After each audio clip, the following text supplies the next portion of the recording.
Vocês estão perseverantes. Que bênção.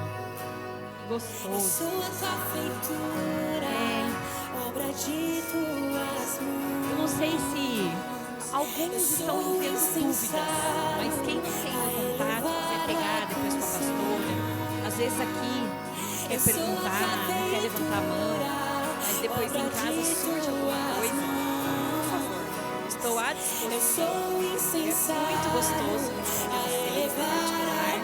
Não existe dúvida aqui, toda dúvida é bem-vinda. Eu amo quando as pessoas perguntam, ou até aqui durante essa aula, levanta a mão, vem entender o que eu vou falar. Às vezes a sua dúvida é do outro, só que o outro não tem coragem de perguntar. Então eu faço você, pergunte. Amém? Bom, então hoje, aula número 3, identidade de Cristo, nós aprenderemos sobre discipulado. Discipulado é um conceito lindo que a gente escuta muito na igreja. Eu tenho certeza que vocês já foram discipulados ou vocês têm muitos discípulos, mas a gente vai entender um pouquinho na Bíblia de forma resumida. O que é, qual é essa proposta de Deus para nós e principalmente o que a igreja local, que é essa igreja cristã, ela tem como proposta para esse assunto, para a gente colocar em prática aquilo que a Bíblia nos diz. Então, o tema da aula é fazer discípulos. Estou parafraseando o próprio Jesus. Então, uma curiosidade aqui para vocês. Vocês sabiam que a palavra evangélica não existe na Bíblia?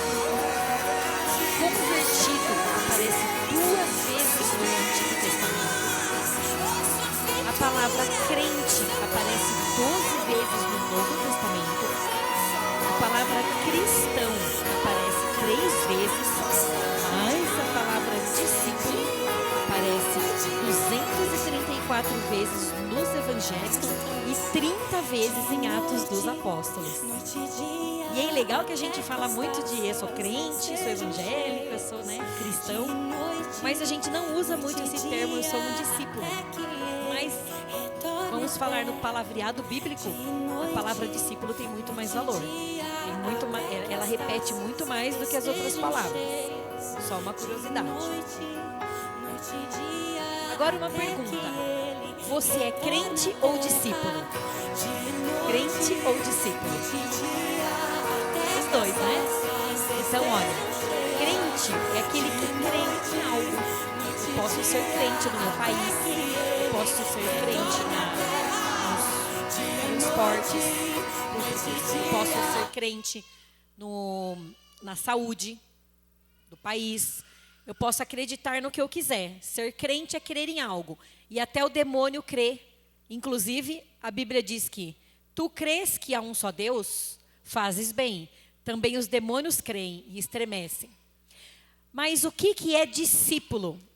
Eu peguei aqui uma etimologia da palavra para vocês entenderem. O que é discípulo? Quem estuda é um aluno, aprendiz, aluno receptivo a ensinamentos. Olha que interessante, Sócrates ensinava os seus discípulos pelo método da maiêutica. Aluno, seguidor disposto a dar prosseguimento ao trabalho do seu mestre. Epígono. Os discípulos de Freud fundaram várias escolas psicanalíticas. Muito bem, então, um discípulo foi muito simples, é aquele que é o aprendiz, certo? Olha que bonito essa frase que eu tirei deste livro aqui, A Formação de um Discípulo, do Kate Phillips. O discipulado cristão é um relacionamento, diga, relacionamento, de mestre e aluno, baseado no modelo de Cristo e os seus discípulos, no qual o mestre reproduz também no aluno a plenitude da vida que tem em Cristo, que o aluno é capaz de treinar outros para ensinarem a outros. É legal que a gente fala assim, discípulo. Discípulo de quem?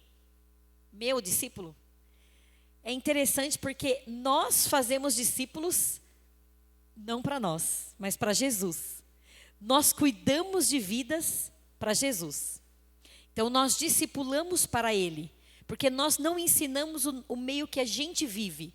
Nós não ensinamos as nossas práticas, as nossas maneiras, os nossos costumes, as nossas crenças, mas nós ensinamos aquilo que temos aprendido com a palavra de Deus. Então, nós discipulamos para quem? Muito bem. Então, o conceito aqui no Velho Testamento de discipulado, tem gente que pensa que o discipulado é só no Novo Testamento e começou com Jesus, mas não.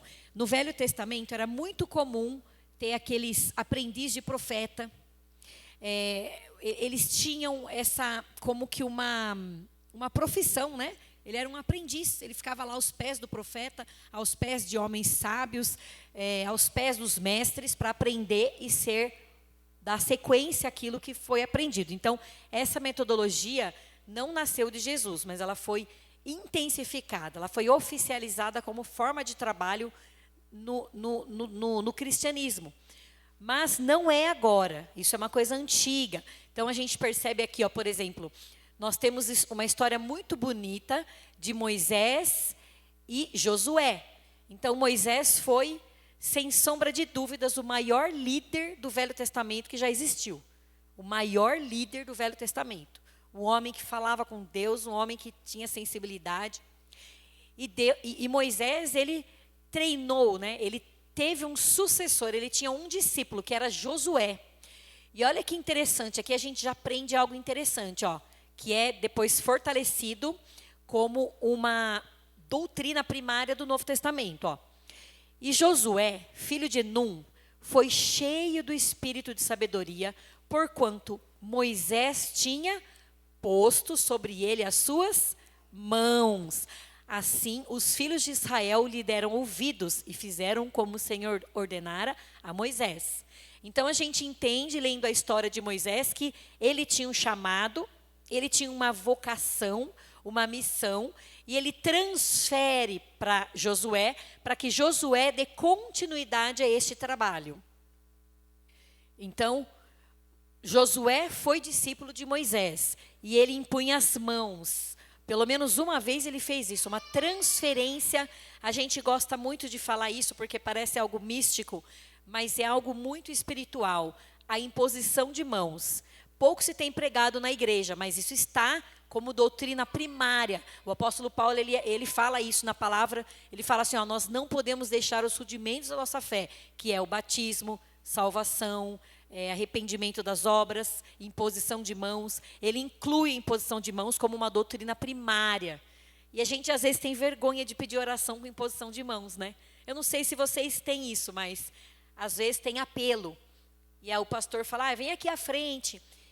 E às vezes nós somos líderes e a gente fica um pouco envergonhado, porque a gente pensa, o que o meu liderado vai pensar? Que eu estou tudo estrupiado e estou cuidando dele? Tem esse pensamento, porque eu já tive esse pensamento. Muitas vezes eu queria ir lá na frente num apelo, mas eu via minha célula inteira sentada lá. E é engraçado que os nossos liderados, eles ficam com um olho no peixe e outro no gato. Então eles estão olhando para o pastor e olhando para a gente. Olhando para o pastor e olhando para a gente. Aí o pastor faz uma piada. Se a gente ficar sério, eles dão risada e eles param de rir. Mas se a gente ri, eles também riem. É uma coisa impressionante. Porque é um vínculo espiritual. Eles têm uma admiração, eles têm uma filiação espiritual. Então, eu sempre falo isso, que o líder... eu vou falar sobre o meu chamado, que é ser professora. Eu também sou líder de célula, mas eu gosto de falar dessa parte que é interessante.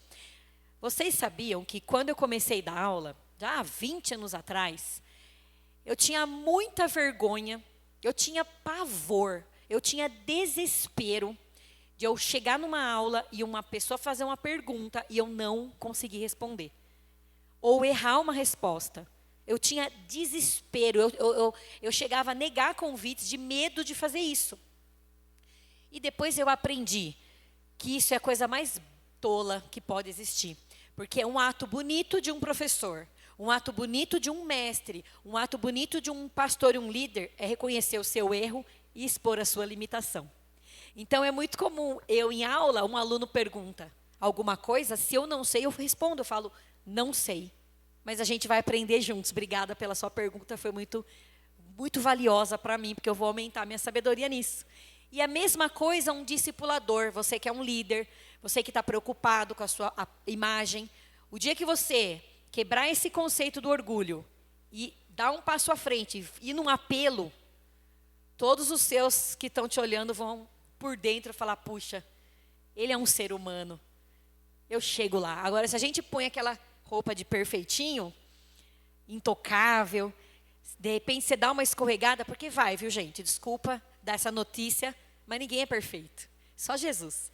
Daí você decepciona, você fere, cria escândalo. Então, nós podemos sim transparecer a nossa humanidade. Amém? E aí, quando a gente fala de humanidade, a gente vai falar de discipulado, e isso tem que ser muito forte em nós. Não se esqueça, tem uma frase muito bonita que é usada no mundo, mas eu falo também nas minhas aulas. Eu não sei quem escreveu, mas ela fala o seguinte, que quando você está diante de uma pessoa, seja você um médico, você é um psicólogo, um psiquiatra, seja você um professor, um pastor, um líder, você pode ter todo o conhecimento, você pode ter diplomas, você pode ter formação, títulos e muita experiência. Mas nunca se esqueça que quando você está de frente de um ser humano, você é uma alma humana na frente de uma outra alma humana. Você tem que enxergar o outro como você, como um ser humano. Você não pode se enxergar superior e nem inferior. Amém? Porque nós somos iguais. Então, quando você fala de humanidade, nesse sentido bíblico, a gente consegue entender o discipulado com um coração melhor. E a gente consegue fazer isso de forma mais leve. Amém? Então, Moisés tinha ele discipulou Josué. Nós temos um outro exemplo aqui, ó, que nós temos aqui, ó, Elias e Eliseu. Aqui gera uma polêmica grande, porque olha o que o versículo fala, ó. Vendo-o, pois, os filhos dos profetas que estavam defronte em Jericó, disseram, o espírito de Elias repousa sobre Eliseu. E vieram-lhe ao encontro e se prostraram diante dele em terra. Por quê? Por muito tempo, por muitos anos, Elias era o profeta. Elias era o homem de Deus. Elias era o homem reconhecido. Elias era a boca de Deus para o povo. Mas Elias transferiu esse legado para Eliseu. E Eliseu foi muito esperto. Eliseu pediu que ele queria a porção dobrada do Espírito. E como que isso era possível? Muito simples. No Velho Testamento, o Pentecostes não havia acontecido. Então, o Espírito Santo, ele vinha sobre algumas poucas pessoas. A Bíblia diz que Moisés era cheio do Espírito de Deus. A Bíblia diz que Josué era cheio do Espírito Santo. Alguns homens de Deus eles tinham, mas era assim como nós aqui, assim, que se a gente orar aqui, ó, vamos fazer uma simulação.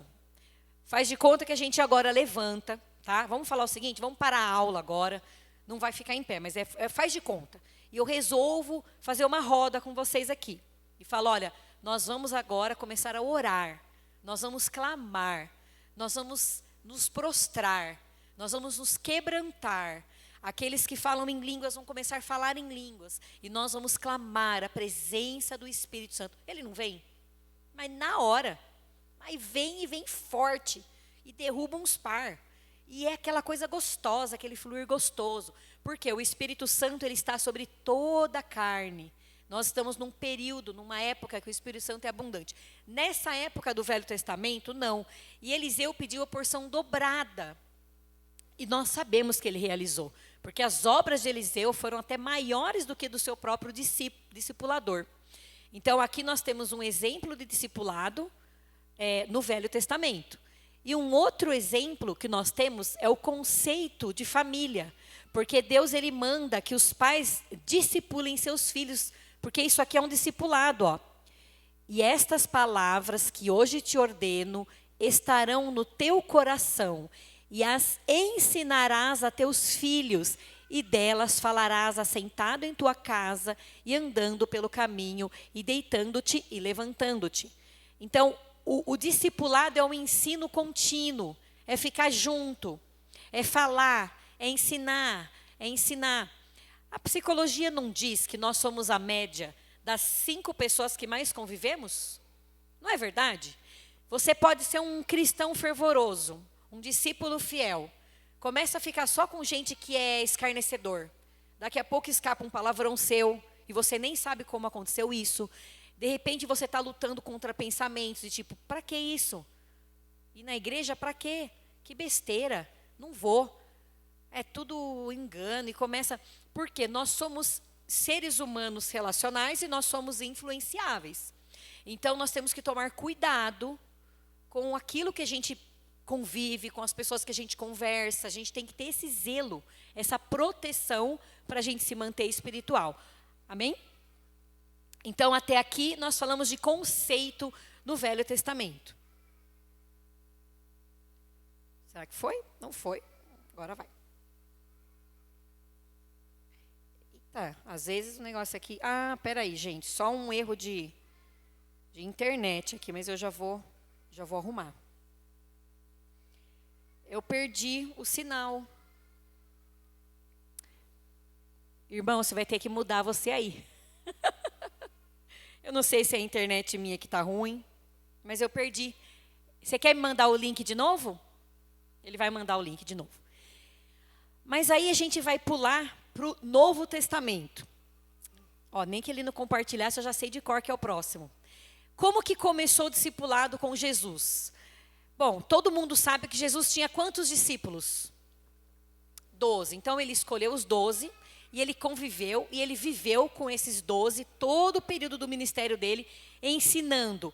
E o ensinamento foi tão forte e profundo que a igreja prevalece até hoje não por causa de Jesus, mas por conta da continuidade daqueles que levaram o legado dele para frente. Amém? Então a igreja é viva hoje por quê? Porque Jesus fez um bom trabalho e ele deixou essa missão e as pessoas continuaram.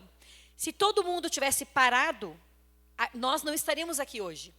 Então, o discipulado é a continuação daquilo que Jesus fez. Então, primeiro, já chegou o link novo para mim. Primeiro, Jesus ele escolheu os seus discípulos. Então, aqui, nós vemos aqui, no dia seguinte, João estava outra... Ah, não. Esse daqui é uma curiosidade. Quem que foi o primeiro discipulador do Novo Testamento? Não foi Jesus. Sabe por que não? Foi João Batista. João Batista, ele veio abrindo o caminho, e ele era a voz que clamava no deserto, e ele tinha discípulos. Olha que interessante aqui, João 1, 35, 36. No dia seguinte, João estava outra vez ali, e 2 dos seus discípulos, e vendo passar a Jesus, disse, eis aqui o Cordeiro de Deus. E os 2 discípulos ouviram-no dizer isso, e seguiram a Jesus. Não é legal? Os discípulos de João Batista reconheceu Jesus como Cordeiro de Deus. E os discípulos de João Batista passaram a seguir Jesus. Isso aqui é muito legal, muito interessante. Bom, aí nós temos também Jesus, que ele fez o discipulado. Jesus, ele era um discipulador. Mateus 11, 1, E aconteceu o quê? Acabando Jesus de dar instruções aos seus 12 discípulos, partiu dali a ensinar e a pregar nas cidades deles. Então, olha que legal, ele instruía os discípulos, ensinava e pregava. E aqui em Mateus 28, 18, é a última, a gente fala que aqui é um mandamento, é uma ordenança, porque está no imperativo.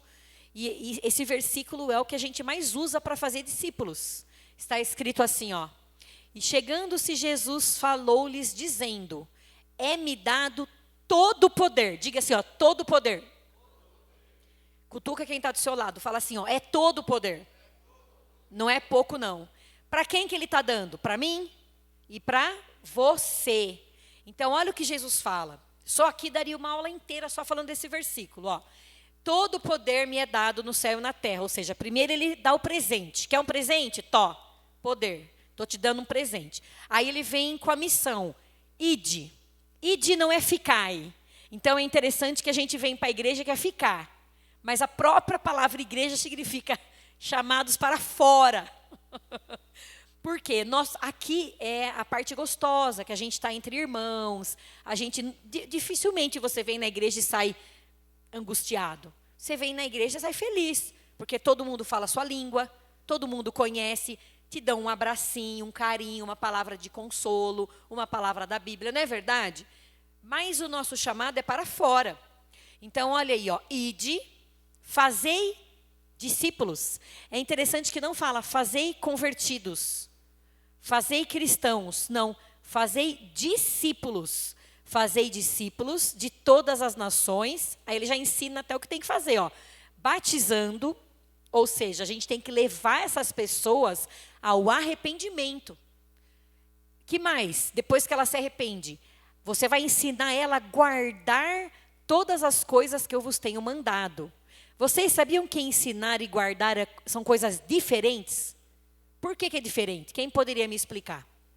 Qual que é a diferença de ensinar e guardar?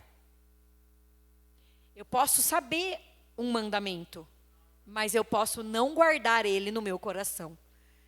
Muitas coisas a gente sabe que tem que fazer, mas a gente não guarda. E o discipulado é ir, pregar o evangelho, né? Ó, fazer discípulo de todas as nações, batizando, ensinando a guardar todas as coisas que eu vos tenho mandado. E eis que estou convosco todos os dias, até a consumação dos séculos. Então, aí ele fala o seguinte, que a gente tem que ir, que nós temos capacidade para isso, porque ele nos dá poder, e isso é verdade, porque eu já cheguei a entrar em casa de pessoas endemoniadas. Eu cheguei a expulsar demônio de uma menina que pesava 40 quilos e 3 pessoas não seguravam ela. E quando a gente começou a orar, e impunha as mãos e falava, sai, em nome de Jesus, o demônio saía. Então, o Senhor, eu já experimentei isso várias vezes. Várias vezes. Eu não sei se vocês já tiveram esse privilégio, não só com expulsar demônio, mas de a gente determinar, abrir um trabalho e falar, aqui vai frutificar. E o negócio vai. O negócio vai. Mas não é por causa de você, não. É por causa do poder que está em você. A Bíblia diz que as portas do inferno não prevalecerão contra a igreja, contra a congregação, contra o ajuntamento. Então, isso quer dizer que se eu, você e você aqui, nós 4, resolver aqui fazer algo, já tem um sim de Deus, uma ligação espiritual aqui. E vai acontecer. Então, nós temos esse poder. Amém? Nós temos que ir, fazer discípulos. E como que faz discípulo? O segredo está aqui. Ensinando a guardar os mandamentos. Cadê os mandamentos? Palavra de Deus. Palavra de Deus. Aí muitas pessoas falam assim, pastora, eu não vou fazer discípulo. Sabe por quê? Eu estou toda capenga. Eu ainda não estou 100%. Daí eu brinco, eu falo assim, com certeza você está melhor que o teu vizinho. Você está melhor que alguma pessoa que está te procurando. Porque a gente nunca vai estar 100%. E eu vou contar outro segredo para vocês. Vocês sabiam que primeiro vocês colocam o pé, depois Deus abre o mar? É no movimento que a unção acontece. Não adianta chegar para Deus e falar assim, Deus, me dá unção de discipulador, Deus, eu quero. Deus vai olhar e falar, mas cadê os seus discípulos? Quando chegar a hora da pessoa chegar, o que eu faço? Me ajuda. O leão vem. O leão vem. E nem você vai acreditar que você falou aquelas coisas. Amém? Quem crê assim? Ele vem, ele vem. Eu mesma já passei por isso. Eu falava, eu não vou conseguir. Eu não vou nem lembrar o que as pessoas estão me contando, porque eu não consigo me convencer. Ai, meu Deus, eu não vou. E aí, de repente, quando vinha, o Senhor me usava lá e eu falava, gente, veio mesmo, acontece essa coisa linda. Porque o Senhor quer que você faça isso. Então, Ele capacita. Ele derrama unção naquele momento que você precisa. Nós temos que crer assim nesse poder, tá? Então, aqui é o maior motivo para que nós façamos discípulos. É o mandamento de Jesus. Nós temos também no Novo Testamento, lembra a aula passada que nós falamos sobre paternidade espiritual? Vocês lembram? Então, nós aprendemos que Paulo, ele foi um pai espiritual. Ele foi um pai não só de ganhar, mas ele discipulava. Eu vou explicar para vocês a diferença de ganhar e discipular, tá bom? Vocês vão aprender aqui hoje. Mas olha, vocês já ouviram falar do Barnabé? Já. Eu até coloquei o efeito Barnabé. Tem um livro do Abe Uber que chama O Fator Barnabé, que eu recomendo muito a leitura, para vocês entenderem como você pode fazer a diferença na vida de uma pessoa, tá? E aí está escrito em Atos 9, 27. Vamos ler juntos para acordar? Todo mundo? No 3. 1, 2, 3. Então, Barnabé levou aos apóstolos e lhes contou como, no caminho, Saulo vira o Senhor, que lhe falara, e como em Damasco ele havia pregado corajosamente em nome de Jesus. Barnabé foi uma pessoa muito importante, porque quando o apóstolo Paulo se converteu, antes de se converter, ele matava cristão. Ele era um perseguidor de cristão. Inclusive, ele estava lá quando Estevão foi apedrejado. Olha como é sério isso. Então, os cristãos tinham medo de Paulo, tinham medo dele. Barnabé, ele convenceu as pessoas de que Paulo estava realmente convertido. Ele foi colocado num momento muito importante na vida de Paulo. E é interessante que a gente vê na Bíblia, em Atos, Barnabé e Paulo. Barnabé e Paulo. De repente você vê Paulo e Barnabé. Paulo e Barnabé. Depois você vê só Paulo. Olha que lindo isso. Isso mostra o que é um verdadeiro discipulado. Primeiro você pega na mão e fala, vem cá. Aí você vai na frente e o discípulo vai atrás. Daqui um pouco você está do lado. Vamos comigo, vamos comigo, vamos comigo. Daqui a pouco você vai, filho. Vai que a terra é sua. Todo o poder te foi dado. Aí o discípulo está indo e você está lá atrás. Se ele caiu, seguro. Daqui um pouco você sai e ele continua. E você toca discipular outro. Amém? É lindo isso. Eu até brinco que eu falo assim, que quando a gente tem um discípulo, o irmão, se você olha um cristão só como um teu irmão, igrejas que não têm paternidade, igrejas órfãs, elas têm muita competitividade, muita briga, muita desavença. Esse é meu ministério, é meu, esse é meu, ninguém me toca, ai que ciúmes. Por que dá oportunidade para aquele e não para mim? É muita confusão. Agora, igreja que tem paternidade, os pais querem ver os filhos melhor do que eles mesmos. Então, é um incentivo para crescimento. Então, igreja sem pais, a igreja é doente. A igreja é cheia de mimimi, cheia de lero-lero e milindrice. Então, nós temos que ter pais que falam assim, está errado isso. Puxa a nossa orelha. É tão gostoso, né? Eu tive muitos pais. Até hoje eu tenho algumas mães, né? Pais espirituais. Vou falar no sentido espiritual. E é muito bom puxar a orelha. Muito gostoso, porque a gente fica chateado na hora. Óbvio, também fico. Quem que gosta de ser criticado, né? Mas depois aquilo me faz crescer, porque eu melhoro e aquele erro eu não cometo mais. Entenderam? Então, nós temos o exemplo aqui de Paulo e Barnabé, que Barnabé, ele cuidou, ele discipulou Paulo, depois Paulo foi o que é, até hoje, né? A influência dele.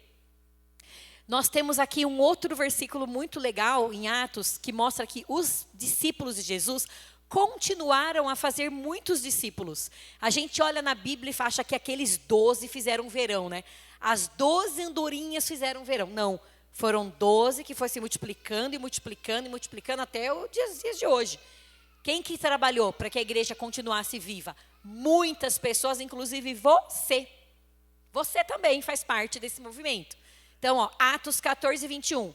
E depois de anunciarem o evangelho naquela cidade e de fazerem muitos discípulos, voltaram a Listra, Icônio e Antioquia. Aqui está falando de Paulo e Barnabé ainda.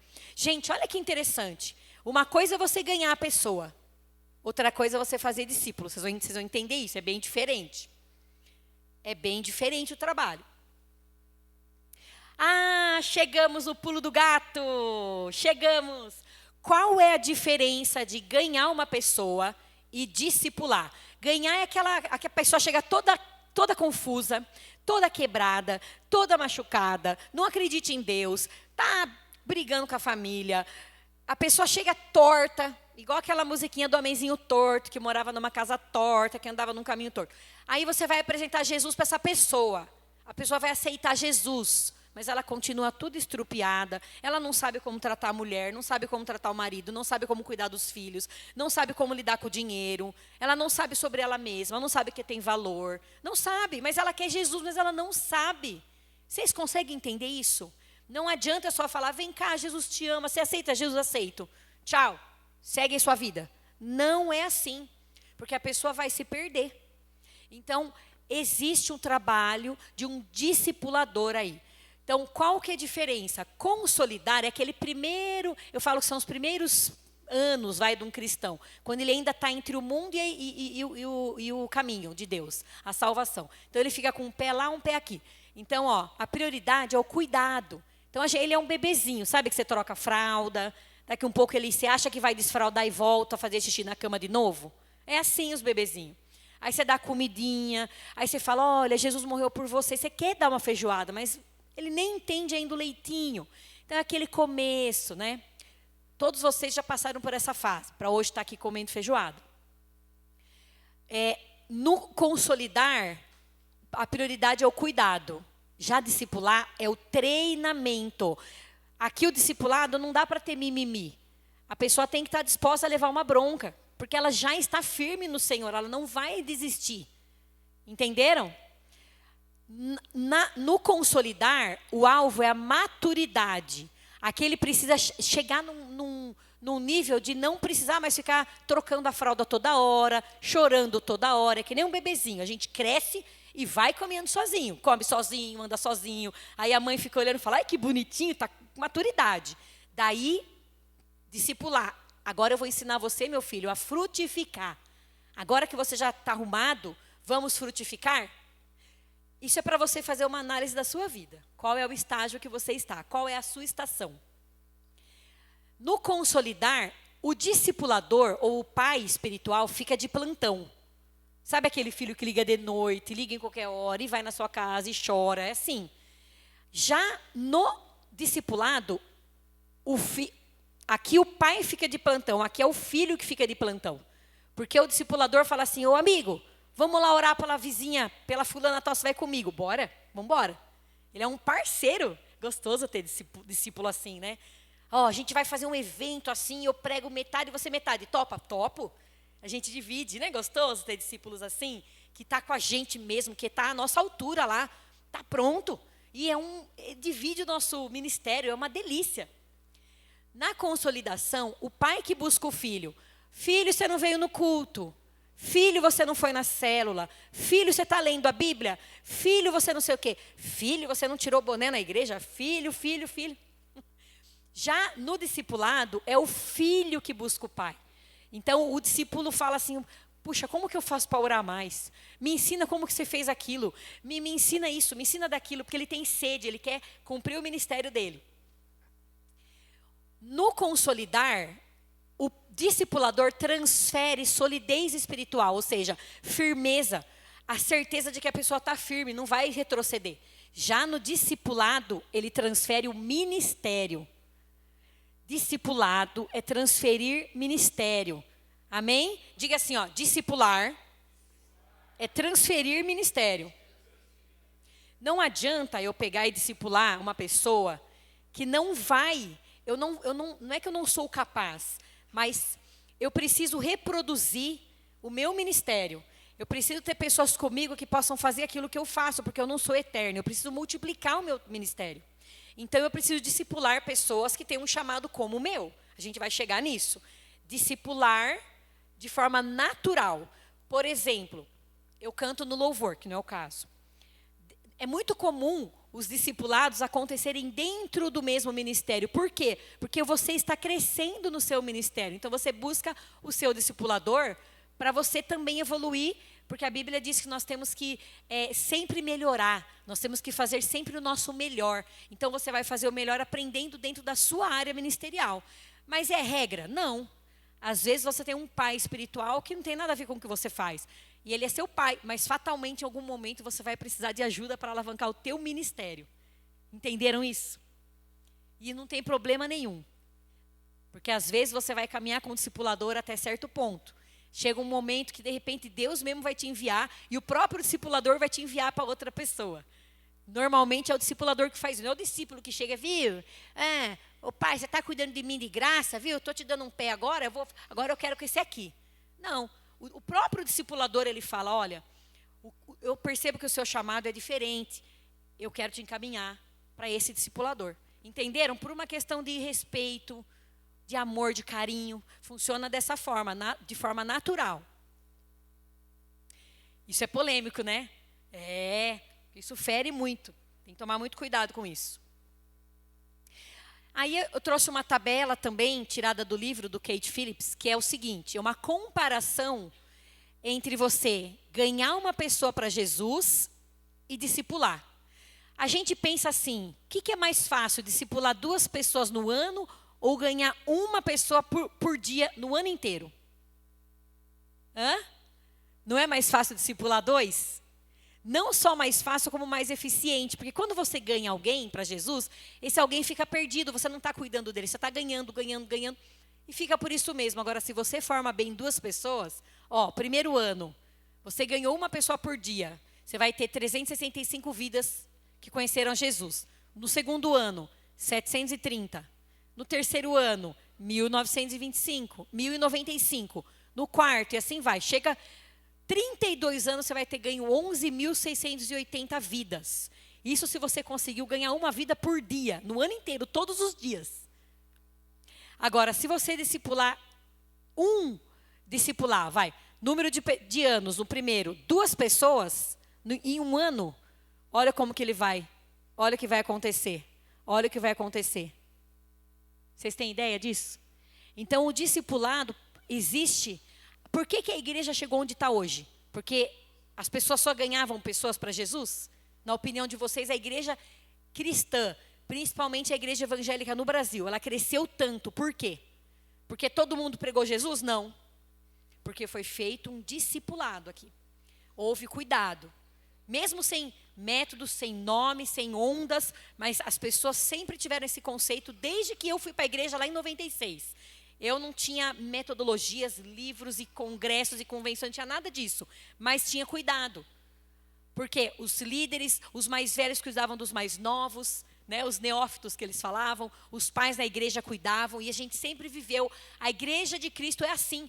Tem que ter paternidade, cuidado e discipulado, e é assim que ela cresce. Amém até aqui? Muito bom. Perguntas? Vocês são muito tímidos. Quero ver alguém levantar a mão e fazer uma pergunta. Estou esperando, hein? Também aqui um gráfico, olha, de crescimento em quantidade, ó. O evangelismo, a linha vem aqui, ó, por anos. E ó, o discipulado, ó. Então, o discipulado nós precisamos entender que é o caminho mais eficaz para o crescimento da igreja e o crescimento do reino. Agora a gente vai entrar na polêmica que todo mundo sai correndo. Vamos falar um pouquinho sobre alguns cuidados que nós precisamos ter no discipulado, tá? Alguns cuidados. Então vamos lá. O primeiro cuidado, voluntário, assim como é a salvação. Ninguém é obrigado a nada. Quando você faz uma coisa porque você está sendo obrigado, aí é pesado, você não aguenta, o discípulo sente. Você não pode ser obrigado a discipular e nem obrigado a ser discipulado. Porque senão eu meramente vou numa reunião, vamos supor que a pastora é minha discipuladora. Eu não quero ser discipulada. Aí quando ela liga, vamos marcar um discipulado? Por dentro, não quero. Eu preciso querer, eu preciso entender que esse cuidado é mão de Deus na minha vida. Isso tem que estar no meu coração. A gente não pode perder tempo com quem não quer. Amém? Porque às vezes aquele que não quer está em outra estação, ele está ainda em consolidação. Então vai consolidar ele, né? Consolidou, aí é o discipulado. Quando que fica gostoso? Quando a pessoa está pronta. Aí flui natural, flui gostoso. Então tem que ser voluntário, tem que partir do coração. Outro cuidado.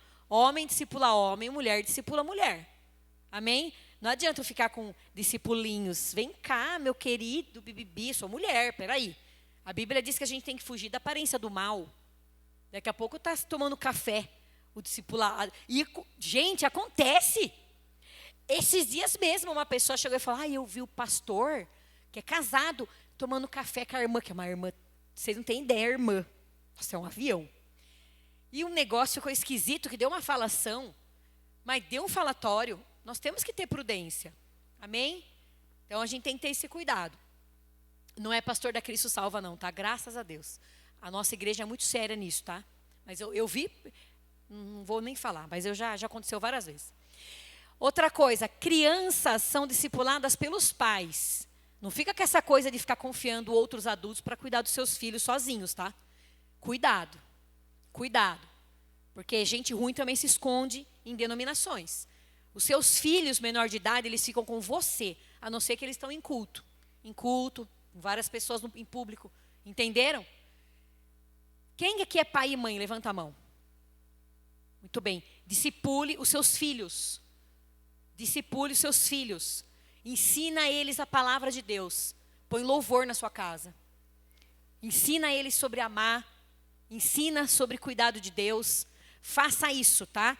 Não terceirize essa função, que isso é bíblico e é para você. Outra coisa, cuidado com a manipulação. Então, quando nós temos discípulo, eu tenho que tomar muito cuidado, porque eu sou sanguínea. O sanguíneo, vocês sabem como que é. Então, às vezes eu me pegava, às vezes, ligando para a discípula, você vai sim, você vai fazer, onde já se viu, tal. Aí meu marido fazia assim, ó, para mim, no telefone, depois eu te ligo, desligava. Aí meu marido, você é louca? A mulher de 30 anos, você mandando ela fazer as coisas? Não faça isso. E eu falava, é porque eu sei que ela vai bater a cabeça, eu não aguento, eu sei. Não. Nós não podemos tomar decisões pelas pessoas. Isso é um crime contra aquela pessoa. Porque Deus deu o livre-arbítrio para ela. Você não pode atrapalhar a escolha dela. O discipulador, ele aconselha e ele ensina, mas a decisão é da pessoa. Nós podemos ensinar a palavra. Se ele quiser fazer contrário, ele vai fazer o contrário. Você vai esperar com paciência até que ele volte. Amém? Então, nós temos que tomar cuidado com a manipulação. Que tipo de manipulação? Cuidado com as perguntas. Cuidado, porque a pessoa pode estar abrindo. O discipulador, ele tem que entrar na área que que o discípulo abriu para ele. Então, não adianta eu pegar uma pessoa e a pessoa falar, eu quero confessar um problema. Eu quero contar que eu estou com um problema no meu casamento. Mas eu sei por fofoca que o irmão também está com problema com dívida no banco. Porque o irmão fofocou. Daí eu chego para ele e falo assim, eu vou te dar um conselho. Já que você me falou do casamento, faz isso, isso e aquilo. Mas também você não pode dever, porque... Peraí, gente. Cuidado para não invadir a privacidade da pessoa. Tenham cautela, paciência, ouvido, 2 ouvidos e uma boca. Amém? Outra coisa, cuidado com os exageros. Vocês lembram na paternidade espiritual, quando eu falei que Jesus deu uma bronca nos fariseus, e ele fala assim, vocês colocam um fardo tão pesado, que nem vocês conseguem carregar? Então, o discipulado tem que ser leve, tem que ser em amor. Lembra Jesus? A gente vai falar dessa passagem. Depois que Pedro tinha negado ele, Jesus faz um peixinho. Vem cá, meu filho.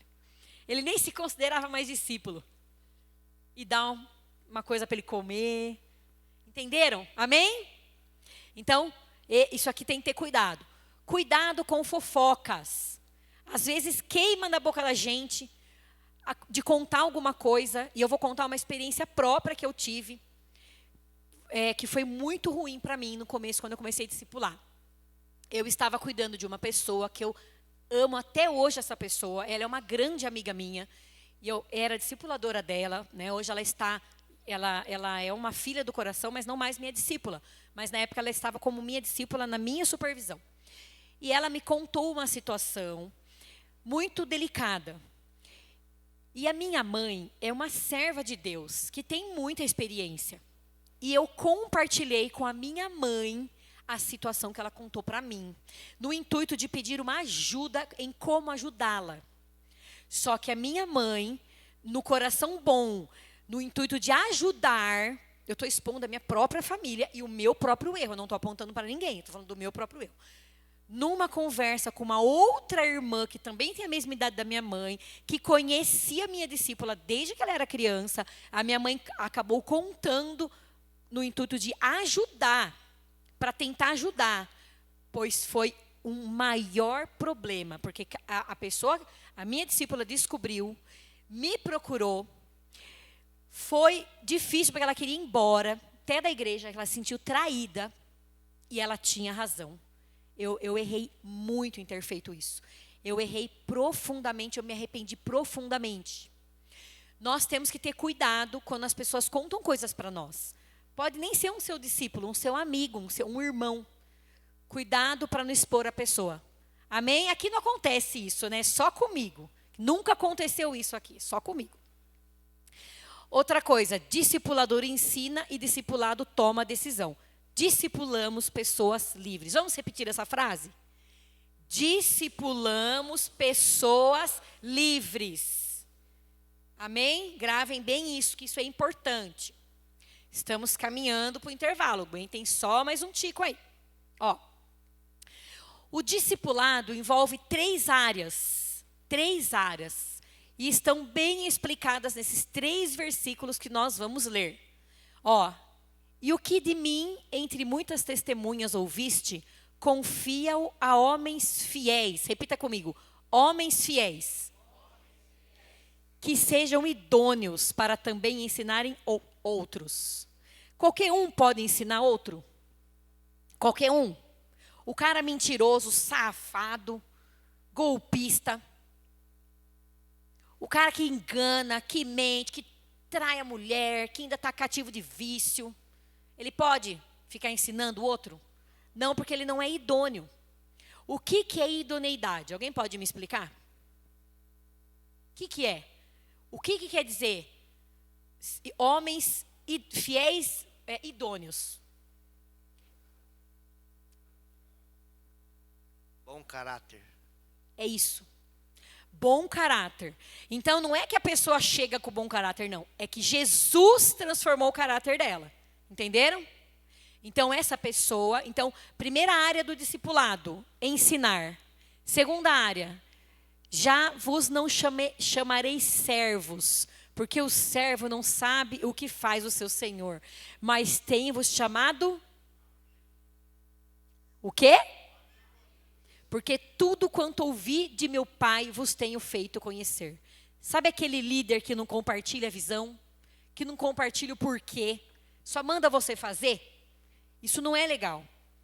Porque Jesus não fez isso. Ele falou, vocês não são servos. Porque o servo só obedece. Você sabe que a igreja está cheia de servos? É triste isso. E sabe por que isso é um problema? Porque o servo cansa. O servo tem prazo de validade. Chega uma hora que ele se vira contra você e causa um grande estrago. Agora o discípulo não, sabe por que não? Porque ele virou um amigo. Ele não está do seu lado porque simplesmente você é um pastor, você é um líder. Não, ele está do seu lado porque ele te ama. Porque ele está conectado com o teu coração. É o coração dele com o teu coração. Entenderam? Nós precisamos nos conectar com as pessoas que nós caminhamos na igreja. Olha a pessoa que está do seu lado. Está olhando? Você tem que amar essa pessoa. Você tem que olhar e falar, olha, de tantas igrejas no planeta, eu tinha que estar aqui hoje. Não existe coincidência. Deus escolheu essas pessoas para moldar você. É esse irmãozinho aí que você reclama, é ele que Deus quer para você. É aquela irmãzinha que você já teve problema, que você fala, eu vou mudar de igreja por causa dessa irmãzinha. Mas Deus quer que ela vai ser usada para moldar a tua vida. Eu acho interessante, né, que as pessoas muitas vezes são feridas e elas falam que elas querem sair da igreja porque elas são muito feridas. Né? Eu brinco e eu falo assim, você quer lugar melhor para o ser humano evoluir do que a igreja? Porque lá você pode ser, às vezes, sofrer uma decepção, pode acontecer uma traição, porque nós somos imperfeitos. Nós somos imperfeitos. Você quer lugar melhor para você crescer do que a igreja? Eu conheço pessoas que alcançaram cargos grandes nas empresas, mas porque estavam sendo treinados aqui, ó, no nosso meio. E aí elas ficam muito boas em perdoar, em amar, em servir voluntariamente. Vocês sabiam que até no currículo fica bonito quando vocês colocam que vocês trabalham como voluntários em alguma instituição? Pois é isso mesmo. Porque isso nos dá grandeza como ser humano. Você o seu tempo não é só para ganhar dinheiro, mas você oferta para agregar na vida de alguém, para melhorar como pessoa. Então isso é maravilhoso. Então, primeiro pilar do discipulado, ensino.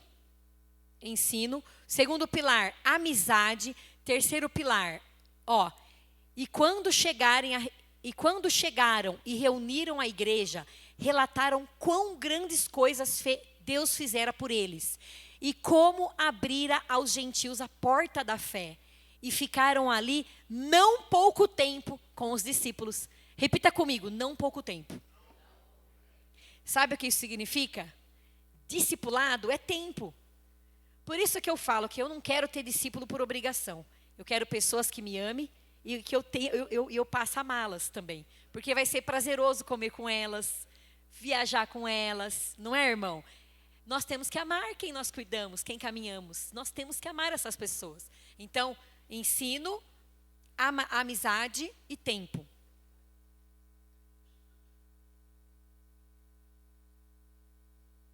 E como que tem que ser o coração de um discípulo? Olha, o coração de um discípulo, primeira coisa, só para vocês entenderem, quem aqui se considera um discípulo? Levanta a mão. Muito bem. O coração de um discípulo, ele precisa ser ensinável, tratável, humilde, um coração de carne, ou seja, ele não tem aquele orgulho, coração endurecido não tem, e ele precisa estar disponível. Depois eu vou mandar essas apresentações para vocês, tá? Vocês vão ter todo esse material do curso. E olha o que está escrito em Filipenses, 4:9. O que também aprendestes e recebestes e ouvistes e vistes em mim, isso fazei, e o Deus da paz será convosco. Olha o que o apóstolo Paulo está dizendo aqui. Ele está dizendo assim, aquilo que ele é, aquilo que as pessoas estavam vendo nele, eles tinham que imitar. Então nós temos que ser um exemplo. Porque aí nós podemos dizer, está vendo aquilo que eu sou? Eu prego aquilo que eu ouvi dele. Então façam isso também. Amém? Você é um discípulo? Como que está o seu coração? Como que você reage quando alguém vai te dar uma orientação, ou fala um não, ou puxa a sua orelha?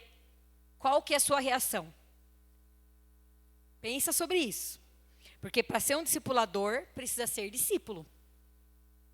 Bom, e o bom discipulador? Agora eu quero fazer uma pergunta ousada. Nós temos discipuladores aqui em nosso meio? Temos? Vocês estão discipulando? Muito bem, parabéns. Vocês são discipuladores. Então, como que tem que ser o coração de vocês? Quem não é um discipulador vai aprender agora aqui, tá bom? Quem não é um discipulador vai aprender. 2 Timóteo 2:2. Vamos ler juntos de novo para acordar? Vamos lá? 1, 2, 3. De mim, entre muitas testemunhas ouviste, confia-o a homens fiéis que sejam idôneos para também ensinarem os outros. Agora a gente já vai ler aqui embaixo. Sede meus imitadores, como também eu de Cristo. Tem gente que enche a boca e fala, tem que seguir Jesus. Tem que seguir Jesus. Nós não podemos idolatrar homens, porque homens são falhos, mas eles têm que ser irrepreensíveis. Amém? Nós precisamos de pais espirituais, de homens idôneos, homens de caráter. Tem gente que fala assim, não vou ser perfeito mesmo, vou fazer de qualquer jeito, porque só Jesus é perfeito. Não. Jesus falou, sede santos, porque eu sou santo. É possível. Nós temos que tentar. Se não conseguir, morrer tentando. Sempre melhorar.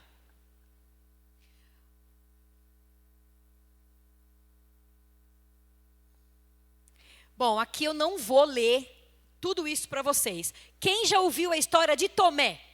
Bom, Tomé, olha lá, a irmã riu, né? Tomé era um discípulo de Jesus. Vocês acham que Jesus era paciente com ele? Era. Olha o que aconteceu. Quando Jesus apareceu para os discípulos, Tomé não estava. Já começa por aí o problema. Sabe aquele irmão que está sempre viajando, não está presente, ele não está por dentro do que está acontecendo. Daí ele quer entrar na janelinha do trem. Chega na janelinha do trem, já vem discordando de tudo. É Tomé. Tomé já entrou e falou assim, olha o que ele falou.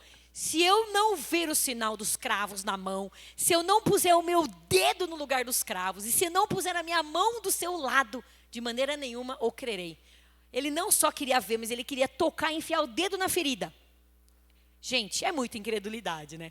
Os discípulos lá falam, olha, Jesus ressuscitou, a gente viu ele. Eu não acredito, não acredito. Então Tomé era um cara desacreditado. Ele deu trabalho para Jesus. A gente sabe o final da história aqui. Jesus já tinha morrido. Imagina passar 3 anos. Nossa, imagina isso. Mas aí olha o que acontece. E 8 dias depois estavam outra vez os seus discípulos dentro e com eles Tomé. Chegou Jesus, estando as portas fechadas, e apresentou-se no meio e disse: paz seja convosco. Depois disse a Tomé: põe aqui o teu dedo e vê as minhas mãos, e chega a tua mão e põe-na no meu lado, e não seja incrédulo, mas crente. Jesus dá uma bronca nele. Jesus fala assim, ó, tá? Jesus não estava aqui nesse momento que ele falou isso, mas Jesus é Deus, ele está em todo lugar, ele escutou. E aí quando ele apareceu, ele já olhou para Tomé e falou: tá bom, você não quer pôr a mão? Então põe, pode pôr a mão. Tá vendo? Tá vendo? Não seja incrédulo. Vira para a pessoa que está do seu lado e fala assim: não seja incrédulo. Não seja incrédulo. Isso é uma coisa terrível. Então, o que a gente aprende com Jesus? Que um discipulador tem que ter paciência. Sabe aquele discípulo que você fala 10 vezes a mesma coisa? Você vai falar 20, 30? É isso, paciência. Jesus teve paciência com Tomé. Que mais que a gente aprende? O discipulador ama. Ele tem um amor, gente. Não é igreja, não é ministério, não é cargo, não é título, é conexão. Não adianta, olha, eu vou falar uma experiência própria, eu não sou pastora. Eu admiro tantos pastores, sabe, pastor? Eu admiro, por quê? Eu não sou pastora, mas eu acho que eu sou uma pequenina por ser líder de célula. Porque eu acredito que o líder de célula é um pequeno pastor, é um pastorzinho. E a gente sente tanto quando o irmãozinho sai da célula. Vocês sentem isso também? Não é triste? O irmãozinho não vem mais, a gente sente saudade, a gente sente falta. Quem é anfitrião, então, arruma a sala já contando com aquela cadeira, aquele irmão senta ali. De repente o irmão não vem, a gente não sente? Imagina a pastora que tem todo o rebanho e as pessoas muitas vezes vão embora, faz parte. Mas sabe, as pessoas pensam que quando elas vão embora, a gente deixa de amá-las. Mas não é verdade. Porque eu tenho filhos e filhas até hoje que não estão comigo. Mas eu me preocupo muito. E vira e mexe eu mando mensagem, chamo na minha casa, faço um jantar. Eu me preocupo. Porque não é o ministério, é aquilo que... Eu vou dizer, o ministério de que Jesus chamou. Não é algo imposto, mas é algo que nasce do nosso coração. Vocês têm pessoas que vocês amam mesmo e se preocupam? É isso, é sobre isso. Amém? É sobre isso. E aí é leve, quando a gente faz dessa forma é leve. Ó, está escrito em João 13:1. Ora, antes da festa da Páscoa, sabendo Jesus que já era chegada a sua hora de passar deste mundo para o Pai, como havia amado os seus que estavam no mundo, amou-os até o fim. Vamos repetir aqui? Amou-os até o fim. Será que a gente ama os nossos até o fim? Porque eu falei que eu amo, mas tem uns que eu cheguei a odiar. Pedi 1000 perdão. Depois eu passei a amar de novo. Porque eles mexem com a gente. Pensa que pai e mãe não fica nervoso. Fica. Mas sabe, Deus é tão maravilhoso. A gente tem que amar os nossos filhos, nossos discipulados até o fim. Igual Jesus fez com a gente, com eles. Estamos terminando, estamos acabando, tá? Sei que já vai fazer 1 hora, mas vou liberar para o intervalo, porque depois vai ter uma outra parte que não será eu. Então vamos lá. Por que o discipulado é tão importante? Primeiro, crescimento saudável. Quando nós cuidamos uns dos outros, a igreja cresce. Não só em número e multidão, mas em pessoas que realmente sabem o que estão fazendo. E por que estão aqui. Amém? Que mais? Discípulos consolidados. Pessoas firmes que não ficam sendo levadas para tudo quanto é vento de doutrina. Nós combatemos seitas e heresias. Porque às vezes o irmão tem uma dúvida, ele pergunta no discipulado. Ele vai tirar, você está lá com ele. Ele vai te contar e você vai cuidar dele mais de perto. Nós conseguimos formar líderes, porque se nós somos líderes, nós vamos reproduzir.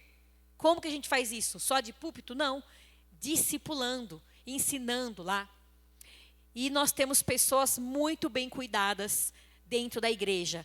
As pessoas não saem da igreja quando elas são bem cuidadas. Agora eu não vou ler esse texto todo para encerrar. Eu quero contar essa história para vocês, que está... Vou só colocar no último aqui, porque é grande e eu não vou ler porque é muito cansativo. Mas está em João 21. Foi quando Jesus... Presta atenção agora aqui, que eu vou revelar para vocês. Eu vou revelar. A palavra de Deus nos revela uma verdade.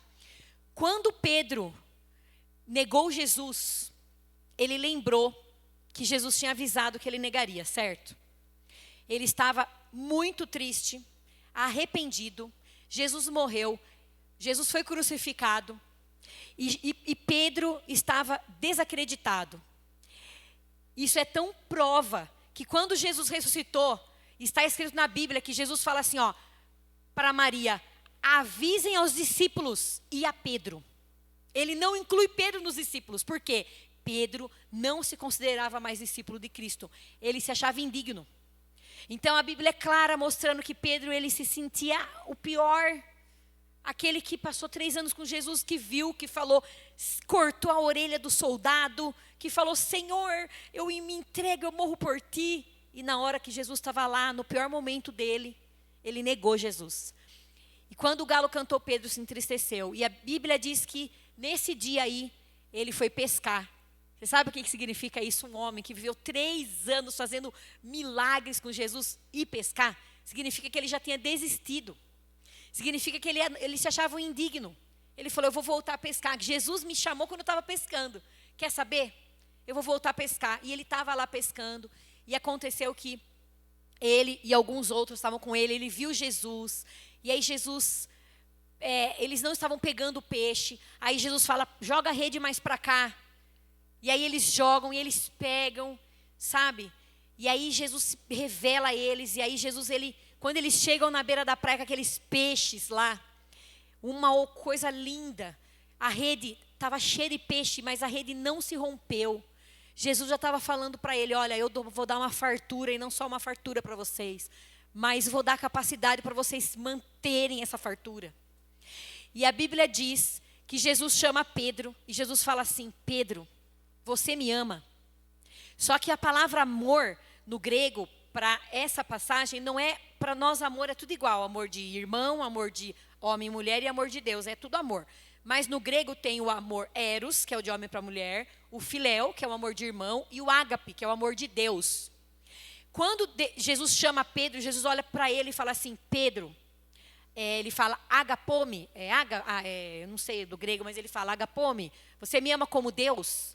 E aí Pedro responde: filéu, Jesus, você sabe que eu te amo com filéu. Aí Jesus pergunta: você me ama como Deus, pela segunda vez? E Pedro reconheceu que ele não era perfeito. E ele olha para Jesus e fala: eu te amo, filéu. Jesus, ele queria que Pedro amasse ele com amor de divindade, sabendo que ele era Deus. Jesus queria esse amor. E ele pergunta: Pedro, você me ama, Pedro? Mas Jesus sabia que ele não amava. Jesus só queria confrontar ele, que ele falasse a verdade. E aí Pedro responde pela 3ª vez: você sabe que eu filéu você. Você sabe que eu te amo como um irmão. Aí sabe o que Jesus fala? Jesus chega para ele e fala: então você não é suficiente, Pedro. Então não quero esse amor. Eu desprezo, porque eu sou Deus, eu estou aqui, eu ressurreto. Nem assim você me ama como um Deus? Eu não quero, não. Sabe o que Jesus faz aí, gente? Jesus fala: eu aceito o teu filéu. Apacenta as minhas ovelhas, Pedro. Apacenta as minhas ovelhas. Que revelação, gente. Que coisa mais linda isso. Eu acho lindo porque Jesus, ele não quer o teu máximo, porque a gente é tão falho, a gente é tão pecador. Mas aquilo pouco que você dá para Jesus, com sinceridade, ele usa você. Ele fala: apacenta minhas ovelhas. Cuida das minhas ovelhas. Porque com seu filéu você já vai fazer muito. E é óbvio que no caminhar, Pedro, eu tenho certeza que da forma como ele morreu ágape, Jesus. Morreu ele tendo amor. Naquele momento ele foi sincero. Porque ele lembrava do Pedro que negou, do Pedro que estava pescando, e que se achava indigno. E muitas vezes a gente se sente assim como Pedro. Eu não sou a pastora, eu não sou o pastor Marcelo, ou os pastores aqui, ixi, que eu estou muito longe, sabe, queridos? Mas com pouco, mas com sinceridade, Deus pode te usar poderosamente. Quando aquela missionária a esposa do tio Cássio, a tia Noeli, quando ela foi na igreja nossa lá em Itupeva, ela contou uma coisa, de tudo que ela falou, a gente poderia dar uma aula só sobre aquela pregação, que para mim foi muito forte. Aquilo sim é um avivamento. Aquela mulher viveu um avivamento. E ela conta que ela estava numa reunião de oração, quando ela aceitou Jesus com uma irmãzinha pregando, acho que era nordestina. E ela foi de joelho. E sabe o que ela conta? Que ela foi a única pessoa que foi naquele apelo. Naquele dia, aquela pregadora ganhou uma vida para Jesus. Uma! Talvez ela saiu daquela reunião pensando, meu Deus, minha pregação foi um fiasco. E às vezes a gente faz algum trabalho e não vê o fruto e fica pensando isso. Mas vocês têm ideia quantas vidas essa uma ganhou? Vocês têm ideia do galardão dessa pregadora? É muito grande. Então não menospreze a sua capacidade. Não menospreze o seu talento. Dê a Deus aquilo que você tem, como Pedro foi sincero. Jesus, filéu, apacenta as minhas ovelhas. Amém? Vamos ficar em pé. Eu vou fazer uma oração, porque eu acho que o princípio do discipulado eu consegui transferir para vocês. O princípio bíblico, né, da visão, do amar, da necessidade de nós sermos discípulos e fazermos discípulos. Eu não quero que você saia daqui pensando que você pode ser só um evangélico. Aliás, eu nem tenho falado que eu sou evangélica. Nós estamos num período de apostasia. Vocês fizeram escatologia comigo. Não se espantem. A apostasia. E nem crente, muito menos crente, porque até o diabo é crente. Mas que legal você falar que você é um discípulo. Qual é a sua religião? Eu sou discípulo de Jesus. Eu sigo o meu mestre. Que bom que é ser um discípulo. Que bom que é fazer discípulos para Ele. Eu quero que você saia daqui pensando em você. No seu coração. No seu talento. Nas pessoas que estão à sua volta. E Deus vai começar a mostrar para você essas pessoas. Pessoas que você pode discipular. Pessoas que você pode influenciar. Com o seu amor. Com um abraço, com palavras. Mas eu sou tão pequeno, eu sou tão pequena, mas eu não sei quase nada da Bíblia. Sabe? O leão vem. Marca para falar com alguém que o leão vem. O Senhor vai revelar na hora para você. Não deixa o seu medo te paralisar. Fecha os teus olhos que eu vou orar. Senhor, meu Deus e meu Pai, eu te agradeço pela oportunidade de estar aqui numa igreja viva. Uma igreja preocupada, não em viver a religiosidade, a superficialidade do evangelho, não. Mas eu te agradeço por estar no meio de irmãos que têm sede, irmãos que querem o céu na terra, pessoas que nasceram de novo, que querem te agradar, que querem discipular, que querem mais de ti, que querem viver o sobrenatural do Senhor. Eu te agradeço por essa oportunidade. Espírito Santo, eu te peço, derrama uma unção sobrenatural sobre cada vida que está aqui hoje, e até aquelas que não estão, mas que fazem parte desta igreja. Que haja, Senhor, que tenhamos pais espirituais. Eu repreendo toda orfandade neste lugar. Que se levantem pais espirituais, que se levantem discipuladores. Quebra todo orgulho, quebra todo coração de pedra, porque nós queremos ser discípulos, queremos ser humildes, queremos ser ensináveis, tratáveis. Senhor, quebra toda melancolia. Quebra toda a melindrice. Senhor, em nome de Jesus, todo rancor, toda raiz de amargura. Que haja, Senhor, um novo tempo neste lugar. Sela, Senhor, um tempo diferente aqui. Que o Teu Espírito tenha liberdade. Que essa igreja viva um tempo novo, diferente, cheio da Tua unção. Em nome de Jesus eu oro e te agradeço, crendo, Papai, que o Senhor já está operando. Amém e amém. Glória a Deus. Irmãos, a gente vai liberar para o intervalo. Um café e um chá. Quantos minutos? Uns 5, 10?